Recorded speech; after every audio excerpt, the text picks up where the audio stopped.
Let me start with this. I know what you're probably thinking. Who in their right mind spends $100,000 on Reddit stories? Well, hi, I'm that idiot. But before you judge me too harshly, let me explain how this all happened.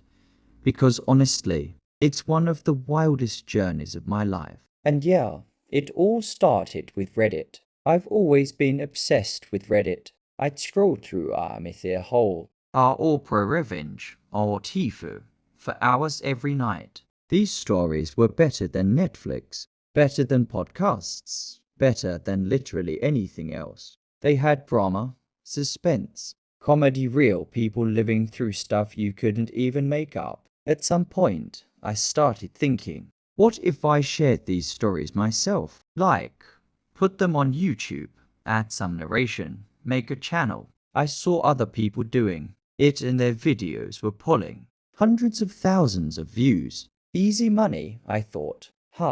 Famous last words. So, I launched a channel. At first, I did everything myself, recorded the narration, edited the videos, found background music. I'd spend nights locked in my room with cheap headphones, whispering lines into a $40 microphone I bought off Amazon. And it worked. Kind of. My first video got 100 views. The second one hit 1,000. By the 10th, I had a small but loyal audience. People in the comments were saying things like, "Man, you have a great voice for this. And keep going. This channel has potential." That's all I needed. Just a little bit of validation.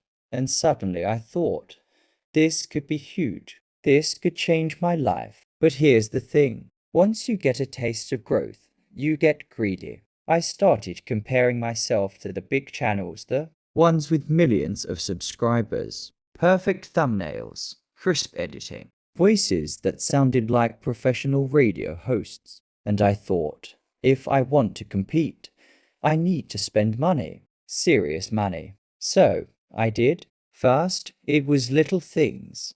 A better microphone 500, a new editing PC 300, some stock music subscriptions. But then it snowballed. I hired professional voice actors to a video, then editors for a video, then thumbnail artists, scriptwriters, marketing ads. Before I knew it, each video was costing me over $1,500 to produce. And did I slow down? Nope, I doubled down. In my head, I was like, this is an investment. Once I hit it big, the money will come back tenfold. So I maxed out credit cards. I dipped into my savings. I even pulled money from the fund I'd been building for a down payment on a house, all for Reddit stories. At first, the numbers looked good. A few of my videos hit 50,000 views. One even cracked 100,000. I was convinced I was on the edge of blowing up. But then, the algorithm turned against me. If you've ever done YouTube, you know how brutal it can be. 1 week you're on fire. The next week your views plummet to nothing. And that's what happened to me. I'd spend $1,500 on a video, and it would get 5,000 views, sometimes even less. I was making like $30 in ad revenue while sinking thousands into production. But by then, I was trapped. I couldn't stop, because in my mind, the next video was always going to be the one that blew up, the one that made me famous, the one that paid me back. Except it never came. One day, I sat down with my bank statements and added everything up. All the expenses, all the gear, all the freelancers I'd paid. The total was $102,384. $102,000. All gone, all spent on Reddit stories. I stared at the number for an hour, just numb. Then I did what any sane person would do. I cried.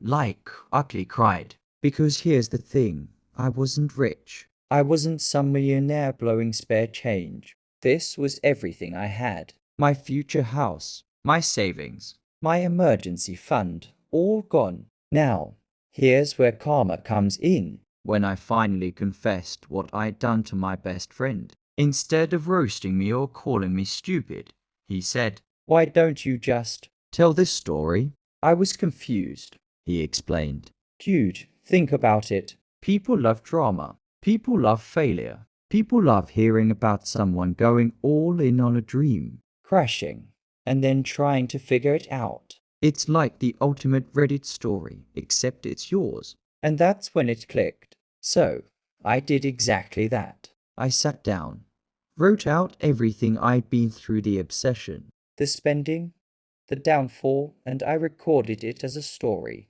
My story. I titled it, "I Spent $100,000 on Reddit Stories." And guess what? That video blew up. I'm talking 500,000 views in the first month. People in the comments were calling it the most meta thing ever, saying it was hilarious, tragic, and inspiring all at once. Some even sent donations through Patreon just because they felt bad for me. For the first time, I felt like maybe I hadn't wasted all that money. Maybe it was just the cost of the craziest story I'd ever tell. Now, am I still in debt? Yeah. Am I still embarrassed? Absolutely. But here's what I learned. Chasing fame with money almost never works. Chasing it with authenticity, though with honesty, that's what people connect to.